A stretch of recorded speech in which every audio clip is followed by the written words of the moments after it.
Bem, prezados irmãos e irmãs, vamos abordar agora um outro subitem, subtema, né, da nossa oficina, que é o paradigma da estrutura em rede. Muita gente tem me perguntado o que é isso, tal, e tem aí uma palavra meio inusitada, que é paradigma, né? Mas que é muito utilizada hoje. O que vem a ser um paradigma? É um referencial, é um conjunto de princípios, de filosofia, que significa que aquilo é um ponto de partida ou é um sistema que aqui a pessoa recorre para ter como fundamento, né, da sua conduta ou do seu pensamento, etc. Mas, por exemplo, né, qual que é o paradigma do Espiritismo? Metaforicamente, nós podemos dizer que é Jesus e Kardec. Por quê? Metaforicamente, por quê? Porque, na verdade, não são as pessoas que são o paradigma, mas a doutrina, né, que eles nos trouxeram.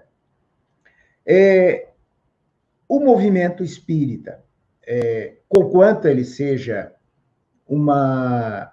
ele tenha sido estruturado na França no século XIX, todo mundo conhece a história, e em 1949, com o Pacto Áureo, houve uma tentativa de que o movimento espírita federativo fosse um movimento, um sistema de rede, né? E nós vamos já passar para a conceituação do que vem a ser uma organização em rede. A estrutura em rede, ela tem um paradigma, né? Um paradigma com determinados princípios.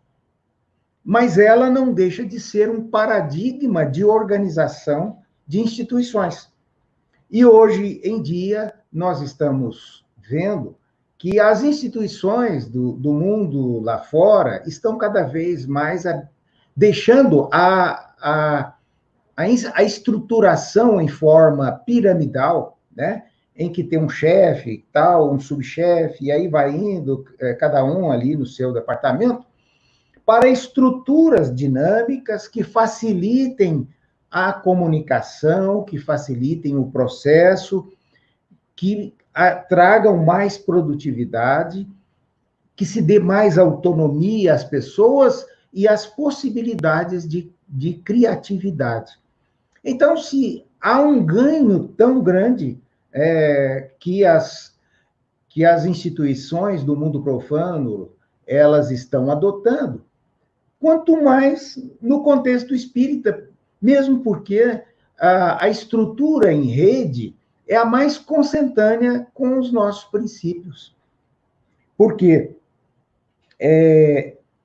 ela favorece a autonomia, a liberdade, a cooperação, a fraternidade, a união, a transparência, né? A comunicação, tudo isso se favorece com a estrutura em rede. Na Constituição do Pacto Áureo, né, tentou-se criar essa estrutura em rede, mas a federação, naquela época, não aceitou e trouxe o Conselho Federativo Nacional, que era para ser o órgão do gestor de todo o processo federativo, né? Ele ficou ligado quase como um departamento da Federação Espírita Brasileira. Mas isso tem progredido. E hoje nós vemos, por exemplo, que o Conselho Federativo Nacional já fornece 10 integrantes do Conselho Superior da Federação Espírita Brasileira, o que significa que há um progresso em andamento, né, desse sistema.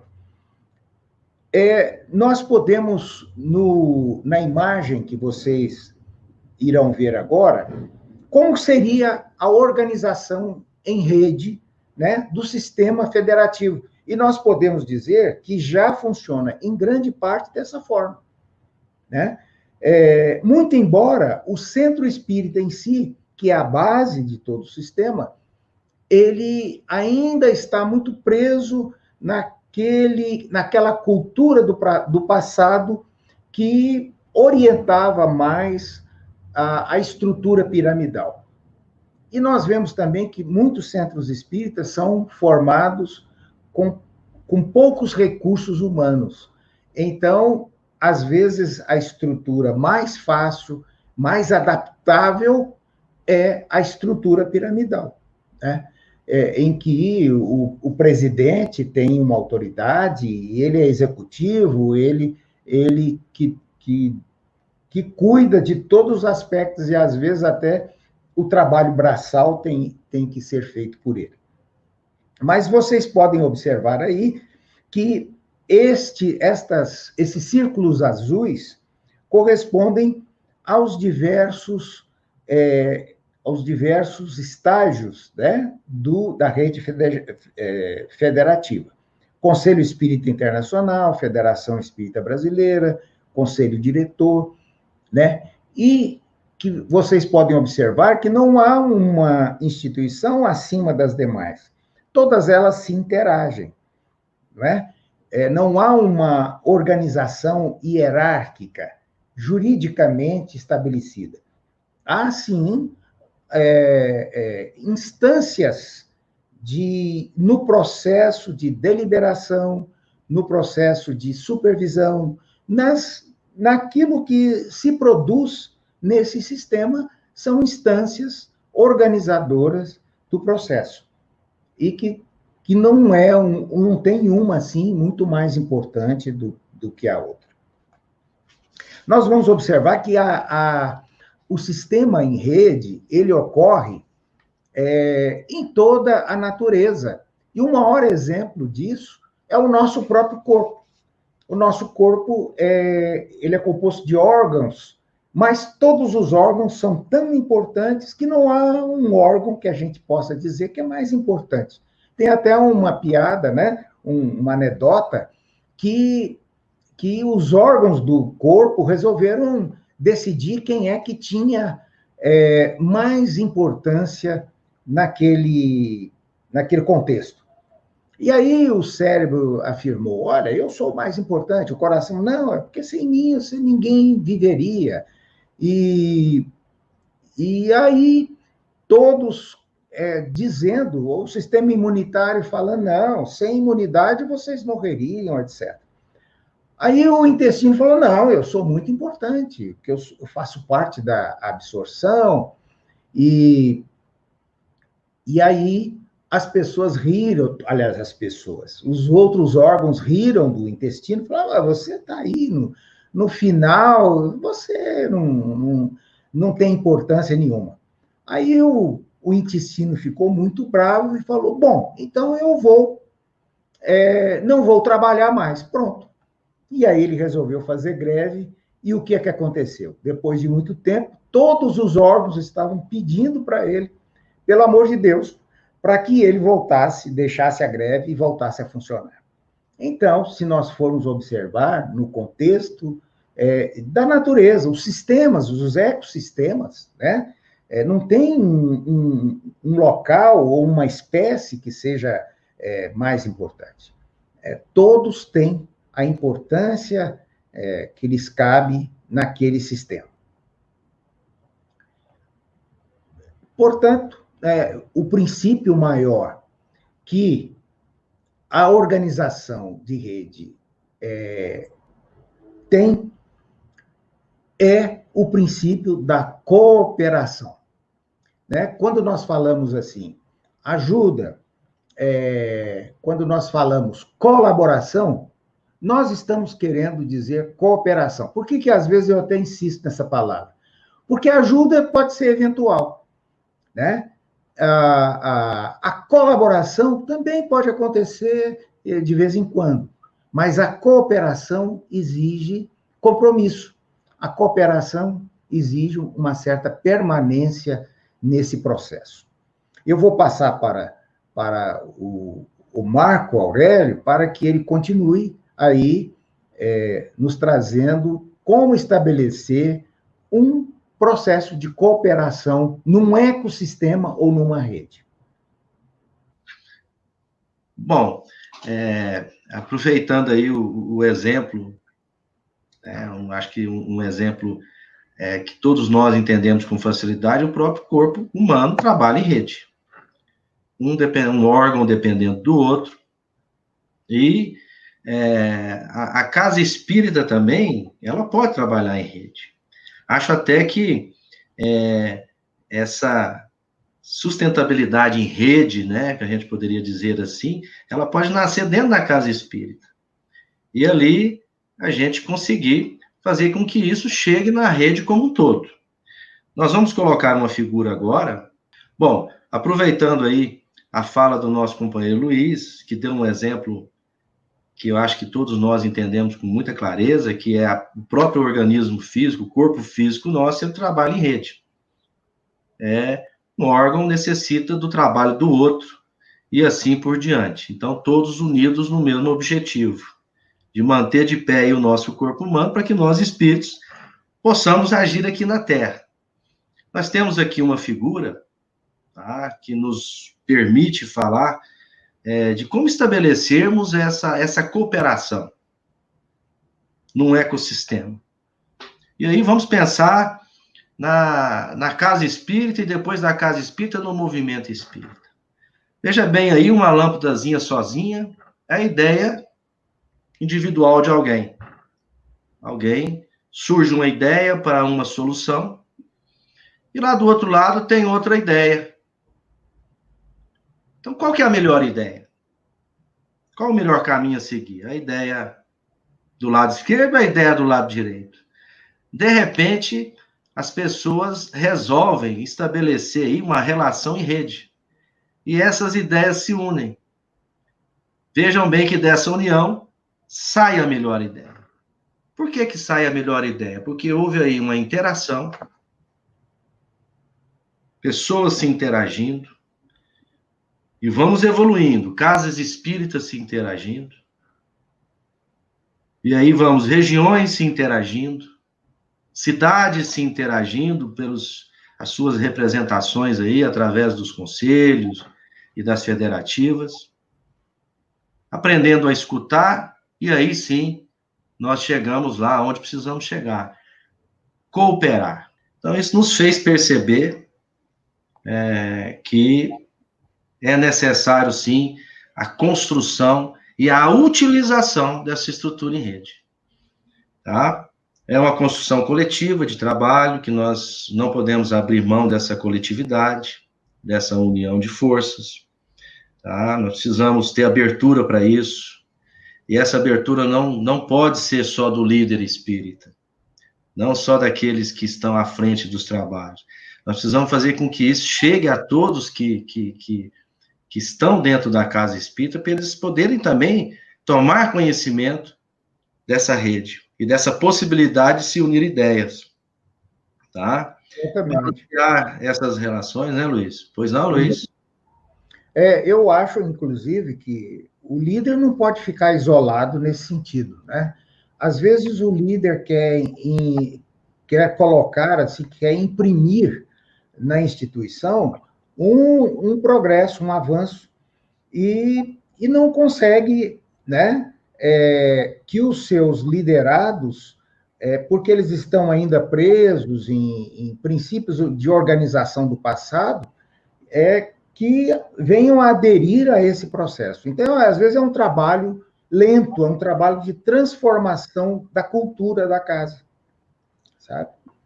É isso mesmo, e que tem que ter muita perseverança, né? Determinação, para que isso possa acontecer. Porque o que assim, a gente percebe? Geralmente, as casas espíritas parece que tem um certo temor dessa estrutura. E não há necessidade de ter temor. Nós precisamos de nos incluir, tá? Eu percebo agora, né, depois da gente fazer aí essas pesquisas, porque eu falo que o Café com Amigos, né, tem nos dado essa oportunidade, tá? Quais são os fundamentos dessa organização em rede? Por exemplo, unidade de princípios e métodos. A gente percebe que há uma unidade, mas que não há uma imposição. Faça dessa forma lá na sua casa. Há um respeito para que exista a singularidade da casa espírita, ou seja, cada uma na sua região, com as suas características, tá? Com a sua equipe espiritual, cada uma também tem um modelo, né, de gestão espiritual em torno de todo o contexto da casa. A gente percebe que há uma autonomia das casas, essa autonomia nunca vai ser quebrada, tá? Que essa estrutura e rede, quando ela se apresenta buscando uma união fraternal, ou seja, respeitando os pontos de vista aí de todos, é óbvio, não impõe, mas oferece soluções, oferece oportunidades, tá? Ela é dinâmica, ela está buscando crescer de acordo com o dinamismo da vida moderna, tá buscando isso, está lutando por isso, com todas as dificuldades. A gente até falava há pouco, né, Luiz, até antes de começarmos aqui a nossa reunião, as dificuldades que as federativas têm vivido nos dias de hoje, como as casas espíritas também têm vivido. São estruturas flexíveis, tá? E que buscam a confiança recíproca, ou seja, que estabeleça essa confiança entre todas essas federações e justamente para que isso se enraize nas casas espíritas de uma maneira positiva. Você falou aí na rede federativa, né? Você sabe que eu acho que é um milagre que as federações venham a se manter, porque os centros espíritas não colaboram, não existe esse sistema de que haja uma contribuição, né? E a federação tem uma despesa muito grande. E é incrível como que as federações se mantêm, como é que o movimento federativo se mantém nisso tudo, né? Eu acho que aí tem até o dedo espiritual. Deve ter, não, com certeza tem, porque senão ela já não existiria mais, né?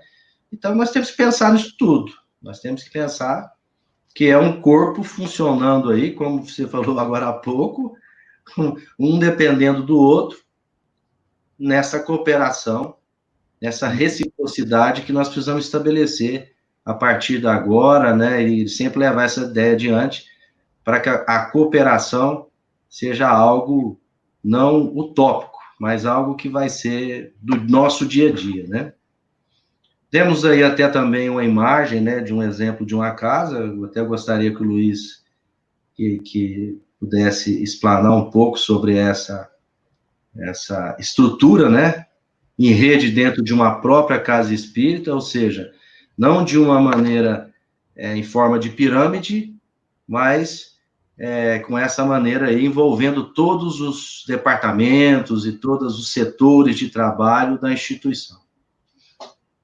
Aí vocês podem ver, a organização da casa anfitriã, né, que está nos abrigando a todos, que é o Centro Espírita Grupo André Luiz, o CEGAL. Vocês podem observar o seguinte, que o sistema deles é de rede, embora haja uma diferenciação de atribuições e de responsabilidades aí em relação aos participantes.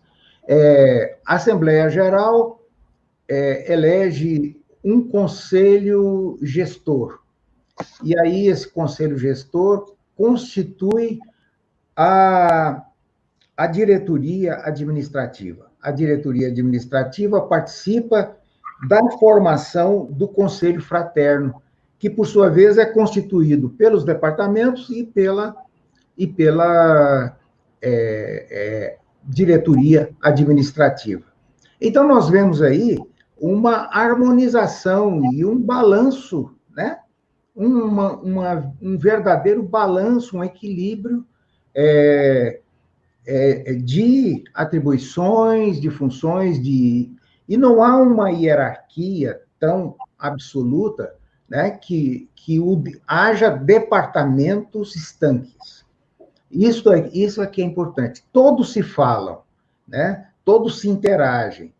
Agora, esta é uma estrutura ainda em andamento, está havendo um processo intermediário, né? Não temos aí uma configuração completa da rede, mas a estrutura já é quase que uma rede estabelecida. Acaba que, quando a gente vê isso, isso nos leva lá aqueles apontamentos do próprio Allan Kardec, né? Que já naquela época se preocupava com tudo isso que viria pela frente.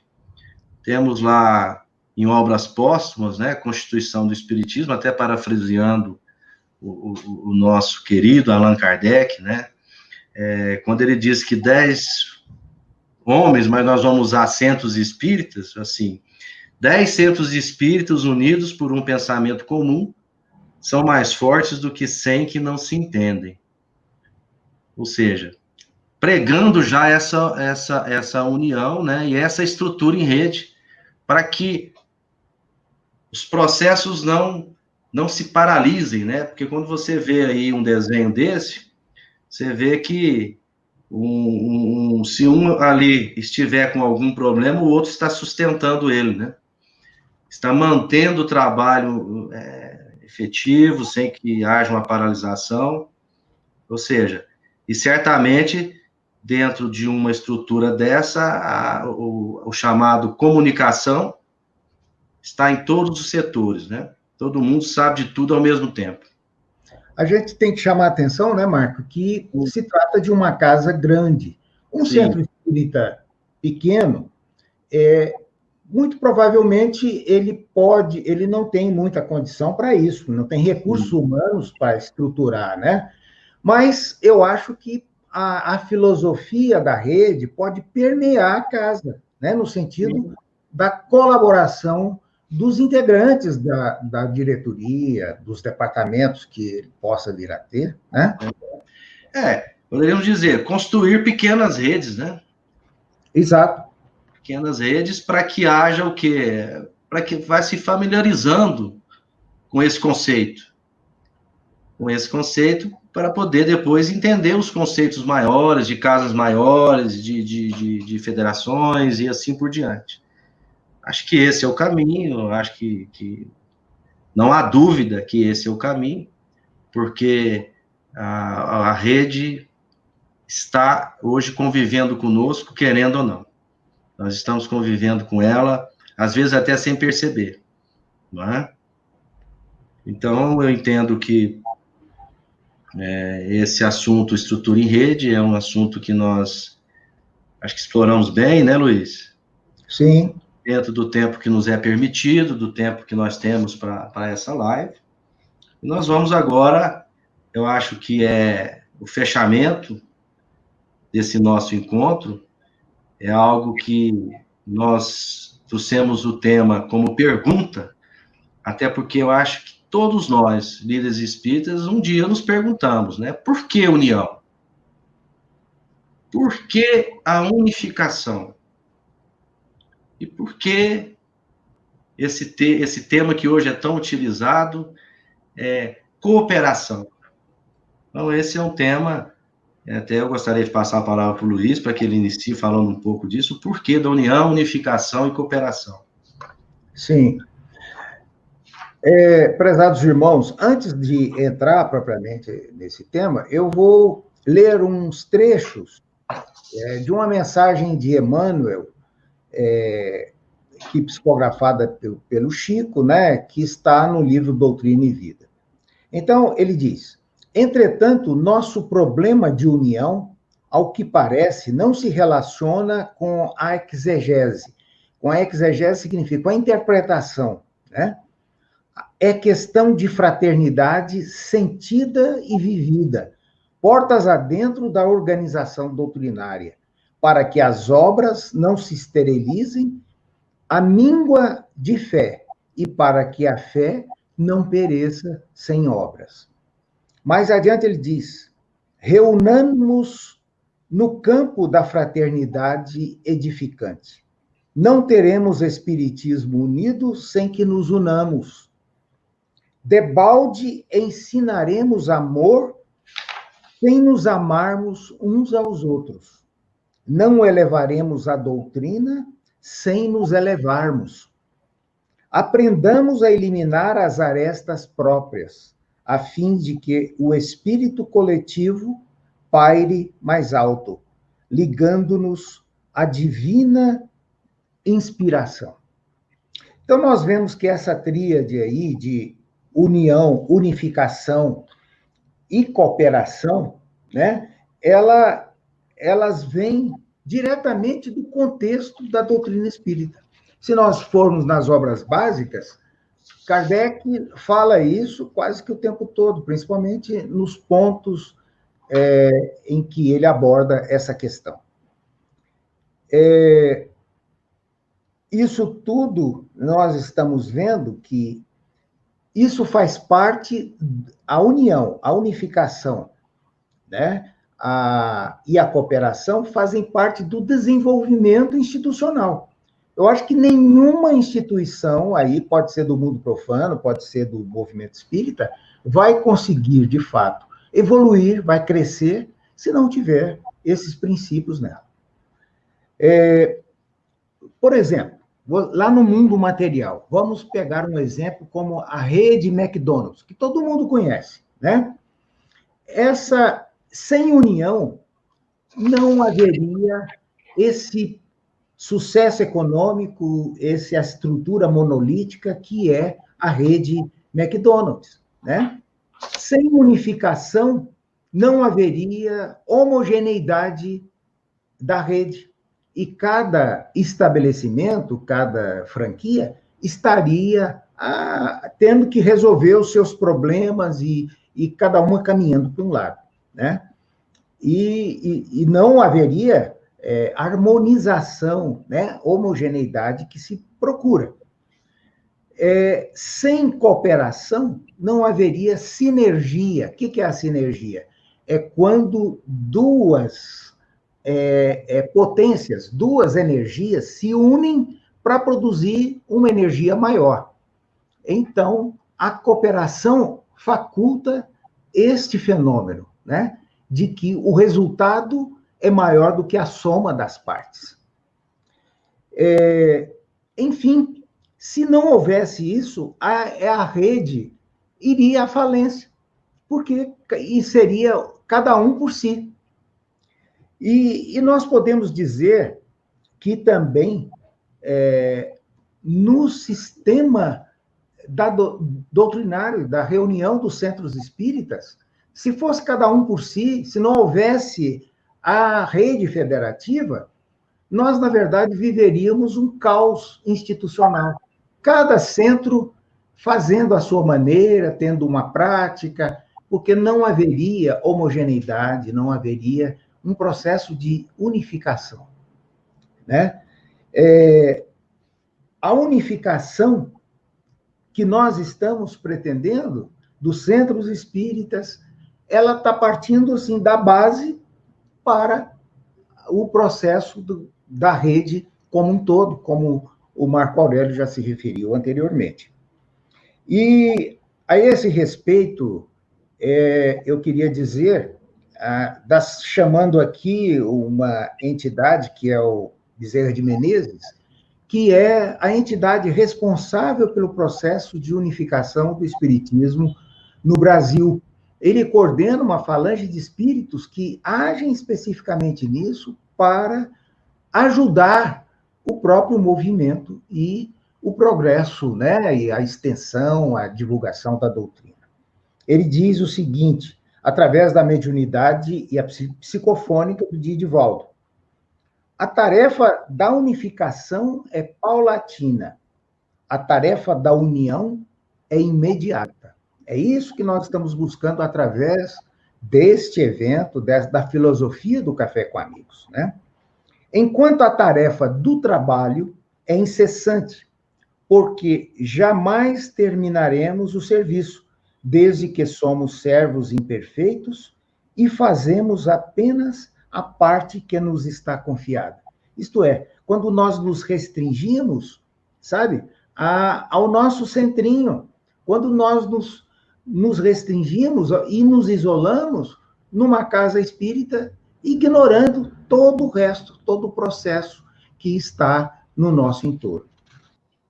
E eu acho que nós já estamos perto de encerrar, né, dentro do nosso limite de tempo.